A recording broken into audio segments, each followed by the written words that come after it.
Welcome to People Love Process. Inspiration at times is a bit strange in terms of what can trigger it and how it brings an idea to mind. I've been turning some of my modern culture artwork that I created back in 2021. I did a whole series of them, and I've been working with actual tile manufacturers. And one of those tile manufacturers is based in Azerbaijan, which is a Soviet republic.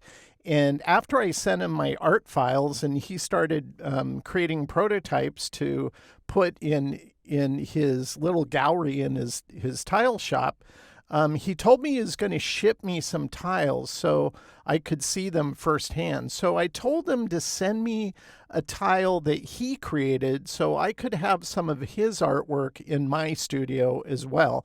And this is the tile he sent me. It's really beautiful, and I love the geometric shapes that are within it. Now, here's another tile that I've seen, and this tile is kind of like I love the mosaic nature of this tile and all the various color shapes. And after I saw this, it wasn't too long after seeing this that I was looking through some images online. I believe I was looking for stock photography or some image like that, and I spotted a picture of a crab, and that photograph is this one.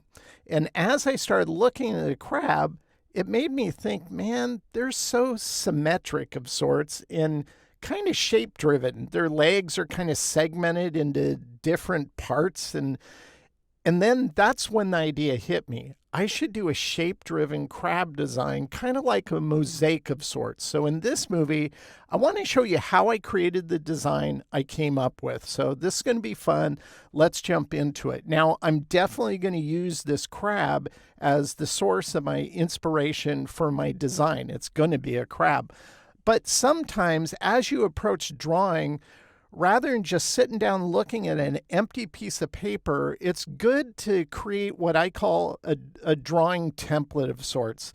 And that's what I'm going to do here. I'm just going to take this image here, and all I want to do is select that, select this, and I'm going to mask it. Now, I have masking set up as an F1 shortcut, but if you don't, you just go up to Object, you go down to clipping mask, and you go to make. Notice I have F1 to mask and F2 to unmask, so I never have to do this. But if you need to do it manually, you don't have keyboard shortcuts set up. By the way, you can watch my movie on keyboard shortcuts, and I'll walk you through how to set up your own custom routines so you can avoid that. So I just wanted to show you that. But I'm just going to hit F1 to run that, and it's going to mask it. Now I'm going to go ahead and copy this, Command-C, Command-F. I have that set up as a keyboard shortcut, F3 to be specific. I have Smart Guides turned on, which is Command-U to turn it on and Command-U to toggle it off. So when I hover over an anchor point, it tells me, or if I'm over a path, it tells me. And all I'm going to do here with the reflect tool is reflect this over. Now, why did I do this? Because I was essentially creating a reference here. Now, if I go like this, you can see we have an extra copy. We'll just get rid of that. And this is all I was creating is a perfect symmetric reference that I can draw from. Why did I do that? Because this is going to assist me in just working out rough ideas and not having to worry about, does this look exactly like a crab? I'm going to use it to guide my proportions of sorts. So let me show you the drawing template that I created, and it's just taking that, and I did 9 up on one 8.5 by 11 sheet horizontal, and I printed this out, and then on top of it, on my I have what's called a light pad. It's about 3/8 of an inch tall, and it's a backlit. It's like a light table, but it's pretty small and low profile, so you can draw on top of it. Works really well. If you want to do this digitally, you could take this, so you could create an image and push it however you want to your iPad, and you could do all your sketching in a digital form as well. It doesn't matter whether you draw digitally or whether you draw an analog like I do. That's just the way I learn and prefer. It's going to benefit you. In this case, it's going to benefit kind of exploring a range of ideas. I don't know exactly how I'm going to pull this off when I started, so I need to experiment by doing little quick doodles. Now, each of these takes me maybe, I don't know, 20 seconds to draw out, and I try not to think too hard. I'm just trying to get each one to be a little different, try different things with the shapes I'm drawing, because I want these to be shapes. I want it to you definitely communicate that it's a crab, but this is very graphic and very stylized. So I'm trying to come up with unique shapes for different elements, like on his legs and on his pinchers, and whatever pattern shows up kind of on I guess it's his body, his head. I don't know. It's like they don't really have a body. Their body is a head, I guess, now that I think about it. And this is just me experimenting. And as I did each one, there's different parts of each one I like. I didn't so much like these pinchers, but I kind of liked how these were formed. Then I tried it a different way. Didn't really care for that. Kind of like the body on this one. I like the eye here. I think those are good. I think I'll do it that way. But the top here, I was thinking that's okay. This one I go probably not, because by the time I reflect this over, it looked like a smile, which isn't bad in and of itself, but it doesn't really fit the style. I'm trying to go for a more sophisticated look. And so it's just me experimenting. And this one I really like. I don't think I'll do this exactly like that at this point, but I like the feel of it, so I think that's the feel I want to move forward with. But these are short, small, little thumbnail sketches. So thumbnail sketches aren't to be exactly what you build from. They never will be. It's to capture the essence of an idea, and I really like the essence of this idea, so that's the one I'm going to move forward with. And I usually start drawing them a little bigger just to continue working it out. And that's the part, is I think too many people don't spend the time working something out before they jump in Illustrator and try to build it. It's really smarter if you can figure out what shapes you want to create in Illustrator by first drawing it out and figuring it out. Then you're going to be far more efficient when you go to build it. So I started doing some rough drawings. Here's one of my rough drawings. I don't know why, but over the last 5-6 years, I've done several kind of illustrative design logos for a couple different companies. One was for a really cool alternate history podcast that their mascot I came up with, and it's a penguin with a top hat and monocle. Then I did of all type of businesses, a cannabis business, and I didn't want to do a leaf like all of them tend to want. I said, let me do an owl. And so I did an owl, and he has a top hat and a monocle. And so I decided to try to do a top hat on this, and it made me laugh, but I didn't really care for that. Although I did like the body. I liked how this was working, and I liked how the legs were working. As I paid more attention to the legs, they kind of segment out better without using perfect geometric shapes, even though they are pretty shape driven. So I'm going to keep the bottom, but change the pinchers or hands? No, arms. I guess it's, I don't know what they call them. I should look this stuff up before I record these. Arms, I guess, with the pinchers at the end. This one I drew out, and I kind of like the Corona type shape in the middle. And then I put, for lack of having a better idea, I just drew in an all-seeing eye type thing. It's not that I don't like this. I just think it's a little too esoteric. It might be a little freaky. So I want to change that. I don't want to keep the eye, but I do like, the Corona type of sun. That's kind of cool. The part at top here, I'd originally drawn out like this, but I thought it looked too much like the edge of the sun. So I wanted to redraw that. So I did. And once I did that, I think it works better. It reinforces the circular shape of the sun motif. But I want to address the inside part. I don't like the all-seeing eye. I think we can come up with something that's going to be more fit for this concept universally. And that's where I just start drawing out different things that could replace that. I tried a star, and then I did this with a triangle of sorts, thinking in those simple shapes again. Did this, but I thought it might look a little too much like a targeting type system, like this crab's getting ready to thermal nuclear somebody or whatever. So I didn't like that. But then I thought, well, crabs, they're like the spiders of the sea. So why not like do a cool wave? And I go, ooh, I like that. So I dropped the wave in there. And once I did that, I go, I really like this. I think this is what I'm going to move forward with and work out the design. Now, I don't take a rough drawing like this. I consider this a rough drawing. I feel like it needs to be tighter. Even though a lot of these things we're going to create with geometric shapes in Illustrator, or tools that is in Illustrator, I want to draw it as close to what I need before I jump into Illustrator once again. So I'm going to create a drawing guide, and that's simply taking the rough sketch that I have and taking it into Illustrator, and I size it at the size I plan on building it. And I just lay out using the ellipse tool how exactly these arches are going to be for this top kind of, it's almost like a crown of sorts. It's just a crest, I guess, the top of the crest. And then the corona shape, those are perfect circles. Everything else that goes off of those, we can build easily with shape tools or the pen tool in Illustrator. But I want to draw it out more precise so I can figure out exactly how I want it to look. So this was my drawing guide. Then I moved to my refined drawing stage. This is where I use a mechanical pencil once again on top of my light pad, and I really work out what exact shape do I want these arms and the pinchers to be. And this is what I came up over here. Now, this is a symmetric design, so we're going to reflect elements from the right to the left. So I can build the fundamental shapes of the pincher and the arms here. Notice these shapes are the same on each side. It's just the detail within them that's changing. So I'll create the base shapes reflected over.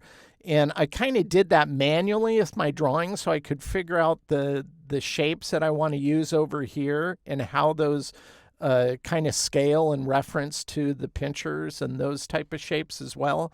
So this is the process I use. But once I get it to this point, I'm ready to start building. And that's where using a refined sketch comes in.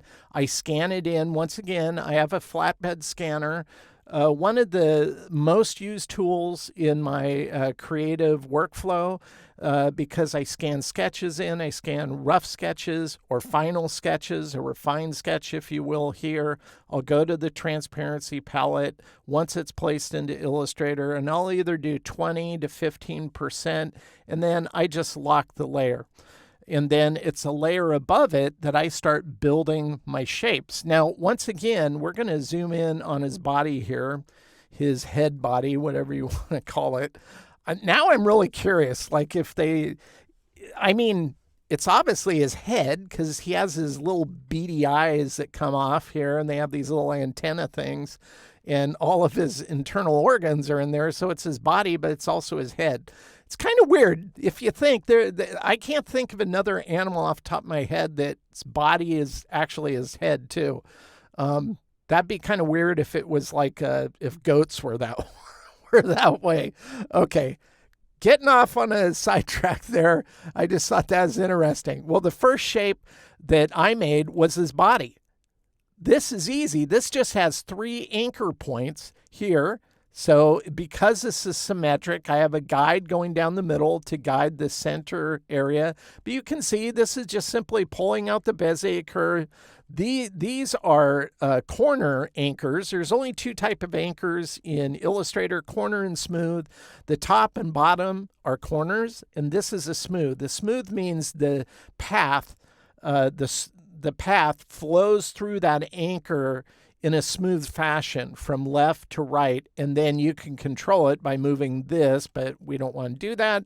We've already set it. Now, this is where creating all the various detail I want to be in my design comes into play by using simple geometric shapes. So here's a rectangle I created with the rectangle tool up here. These are just ellipse shapes created with the ellipse tool.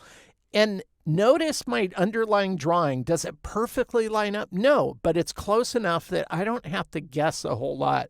So all I'm going to do is select these circular shapes here. These, with all of those selected, we'll go to Pathfinder here. And I'll go ahead and pull Pathfinder out. We'll put it here, and we're going to go Unite. So it just creates one giant shape. Make sure it's on top.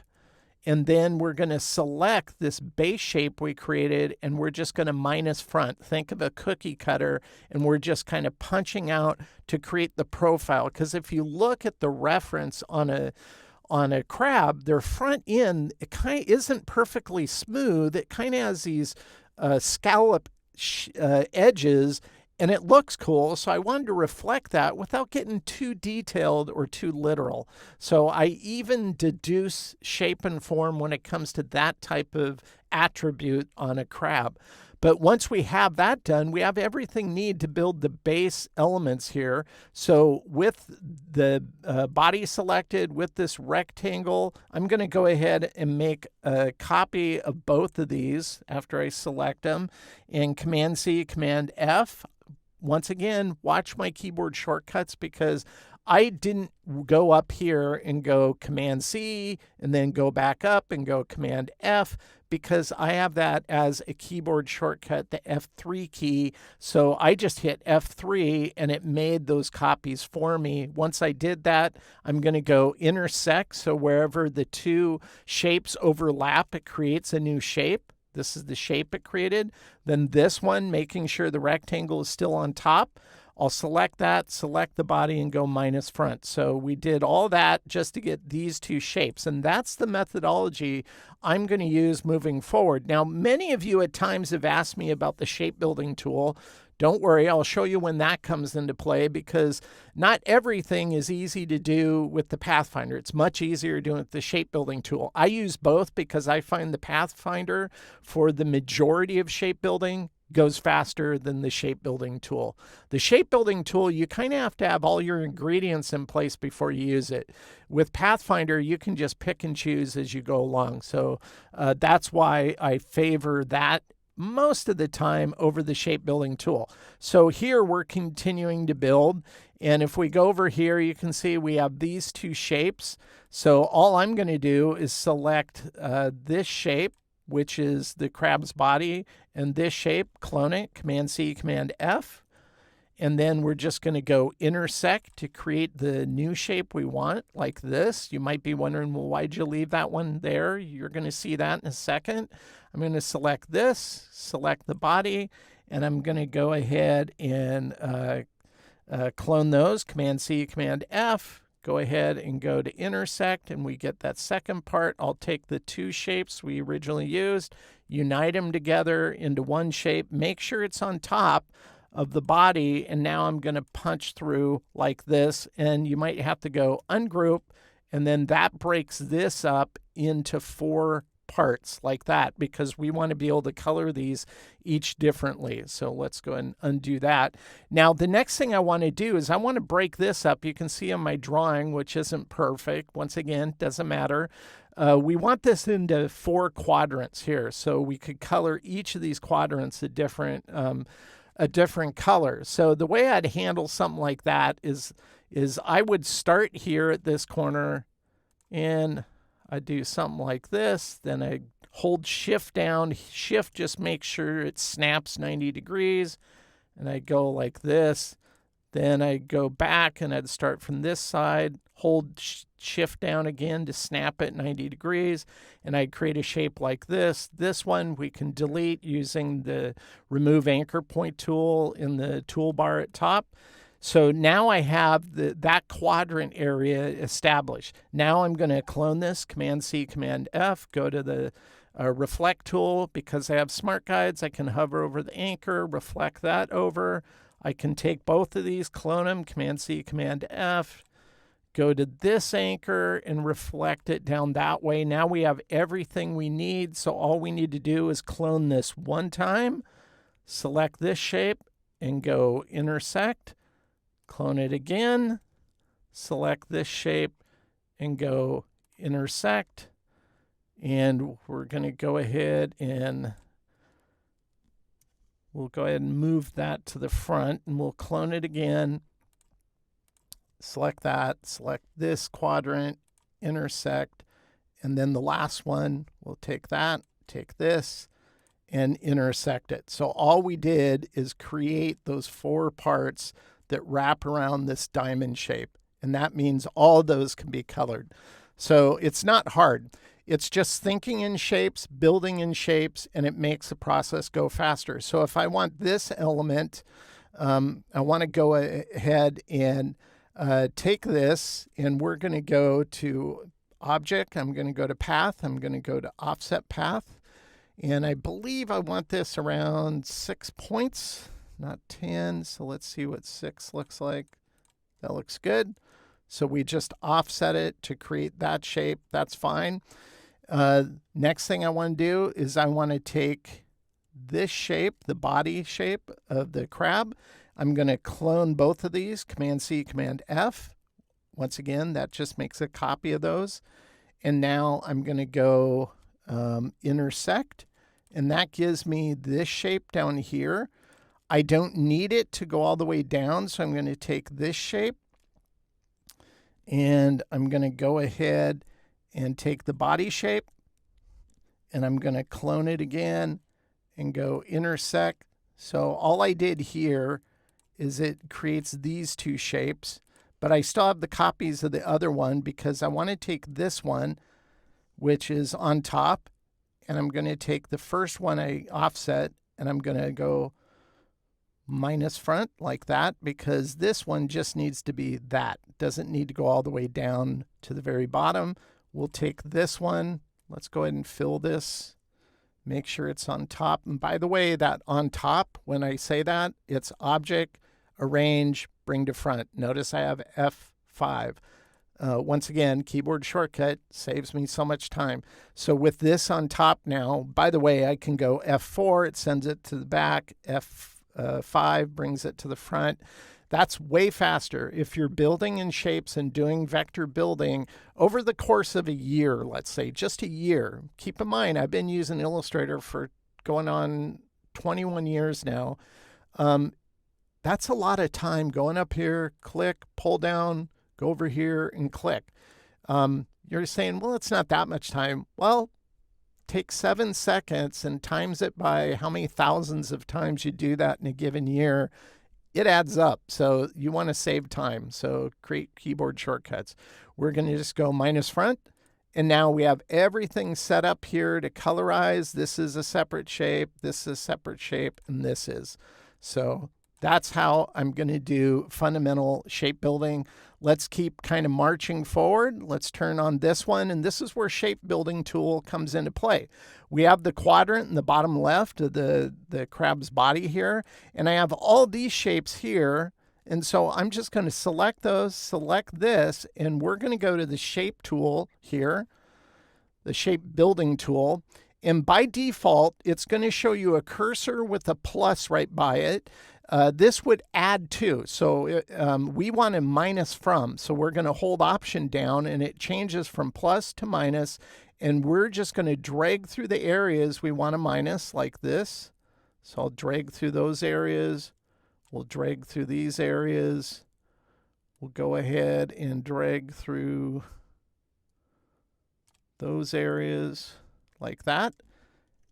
And it's a lot faster to use shape building tool to do something like this. Now, I'm not worrying about these lines, even though I drew that in my sketch. The more I thought about it, I think this is so busy already with all the colors will flow into like this shape and this shape and this shape, etc., that I don't want the background to also be 3 different colors. So I decided not to break it in those areas so the background could remain one color and be less busy in that area. So that's why I didn't build those shapes that way.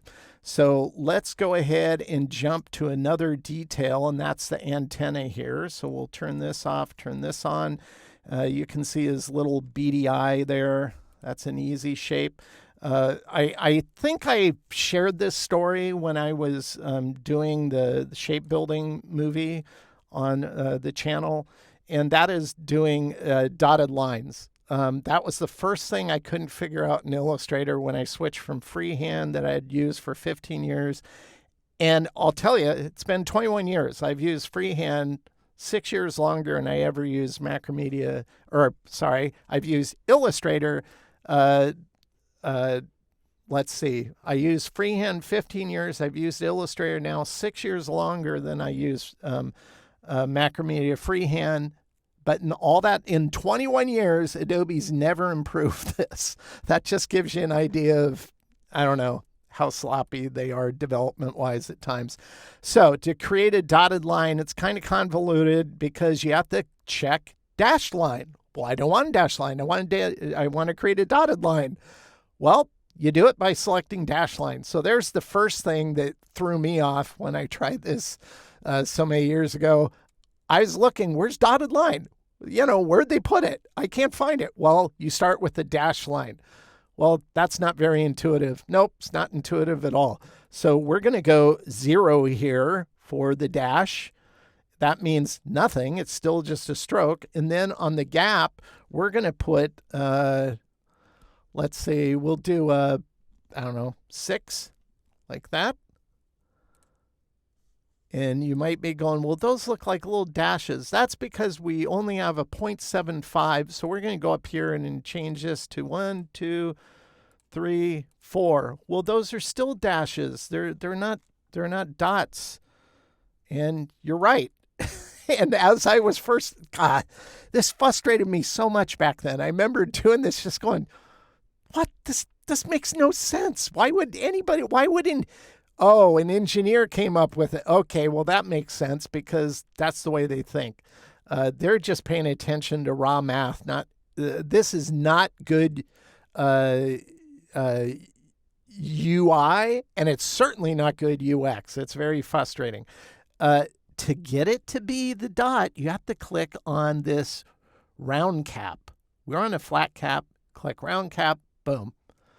So that's how you do dotted lines. That's how I wanted those antennae in there because they're a cool attribute of a crab. But obviously, I wanted to keep it simple. Thus, we're doing a dotted line. So if that's ever frustrated you, just know it frustrates a lot of people. It hasn't improved in 21 years. So there you go.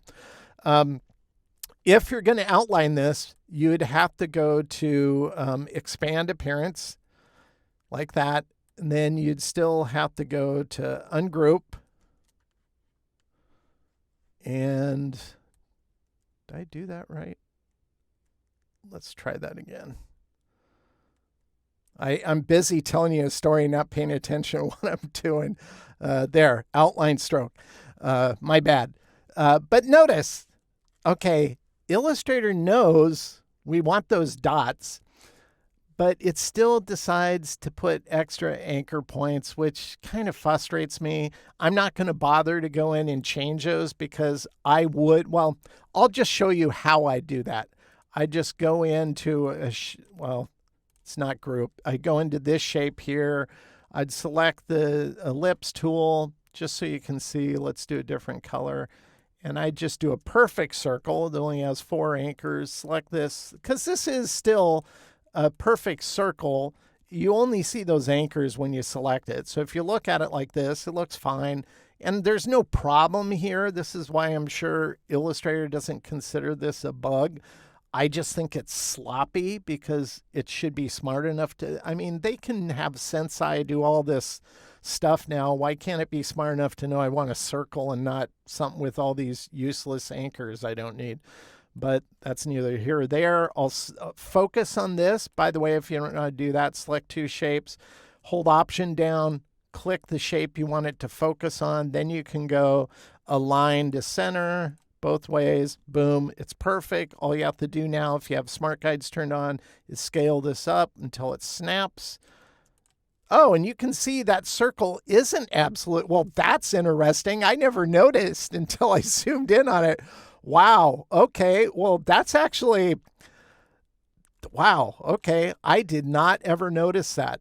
Interesting. Okay. So they aren't perfect circles. So Illustrator's even worse than I thought it was at doing that. So anyway, that's how I would clean those up, is to do that. That's, here I am recording a movie to help you guys learn something.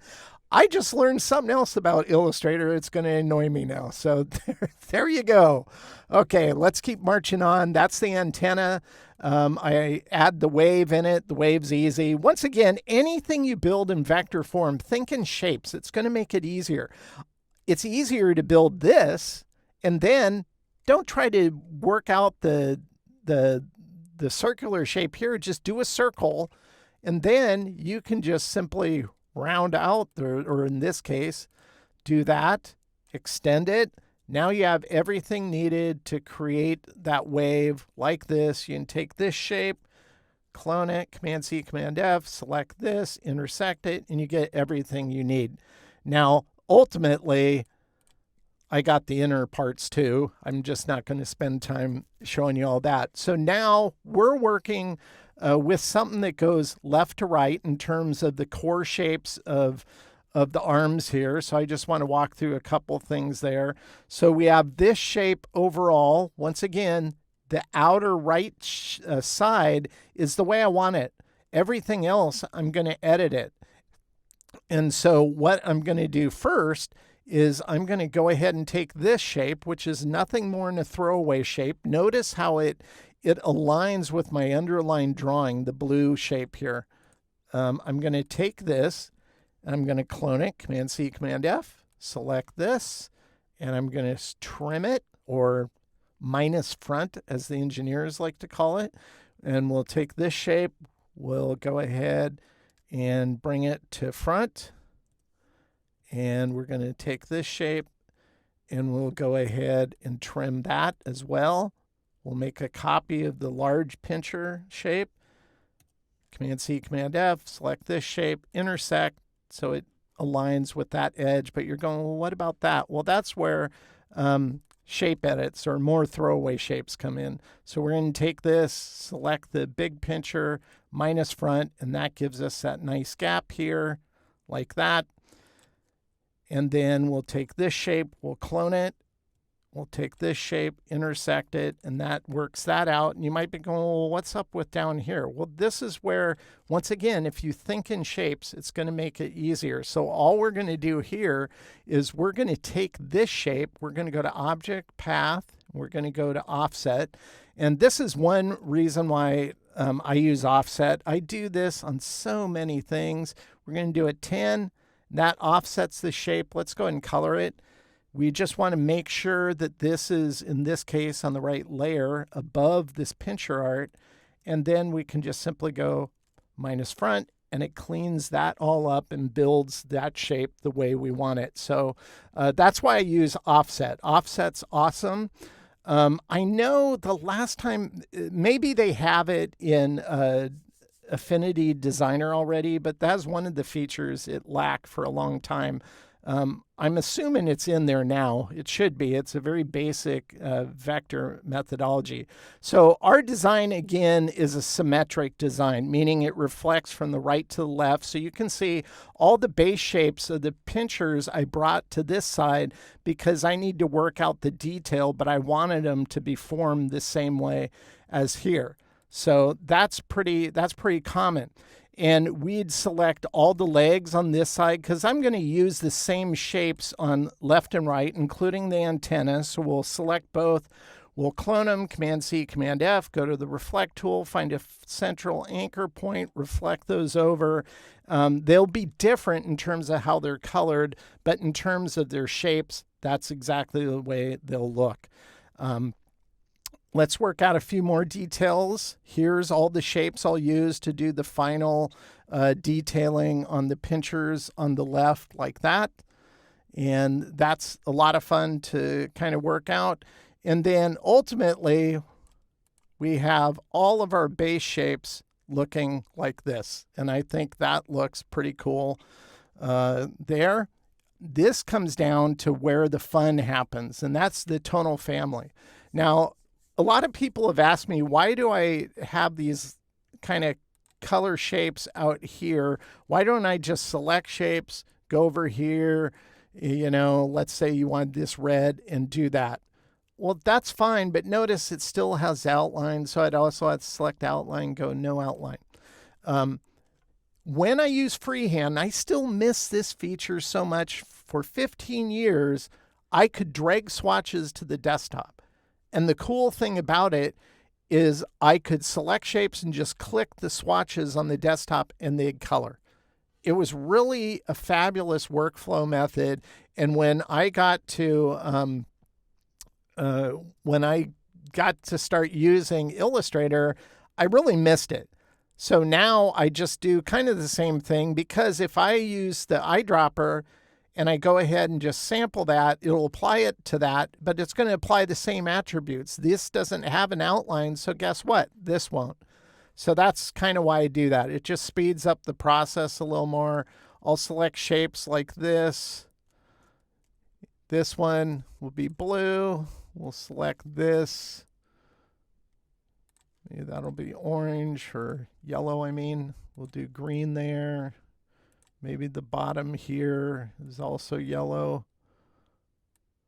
One thing I tend to do is I'll focus on one color. So if I have red here, I try to, as I'm working out the color, I'm looking at the design and just thinking, where could I apply that color on both left and right without everything kind of I don't want one color to dominate over everything else. So I'll just figure out how to balance it. And once I get one figured out, on the pinchers here at the bottom, I want both those the same, much like the base color on the top pinchers. But this is where then I'll start going in and I'll start using another color that I started applying, like the blue. And I think maybe this should be blue. Maybe we'll introduce some of this teal into it now. I think this up here should be teal. We'll go yellow. And by the way, I don't always sample these. If I have a color pulled out, it's less travel time to just go to this green than to go to this green. So I'm doing that kind of stuff all the time. Or in this case, just go here for the green. So that's all I'll do is I'll start balancing out in all these colors in the composition until I get to what I think's going to work well. And that is the final color is showing here. I really like this. We can go ahead and turn off our sketch now. I really like this, but the more I looked at it, and this is usually when I set something aside and I come back to it the next day and I'm looking at it and I'm going, you know what? I love the crab. I love the corona kind of sun element, but I'm not so key on the water. It's like, it's kind of drawing attention away from the crab, almost like you're forcing yourself to look through a porthole of sorts.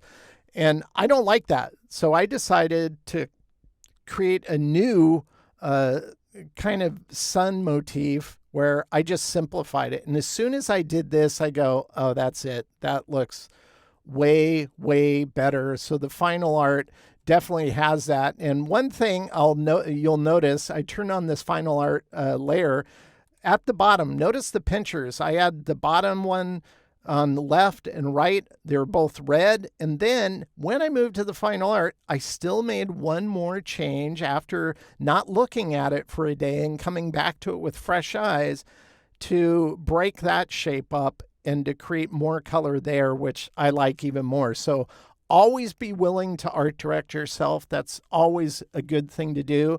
Now, as much as I like it with the solar, I go, there is a constellation called Cancer in astronomy, so maybe I could do that. And so if I click on this, I had this and I go, oh, I need to add type.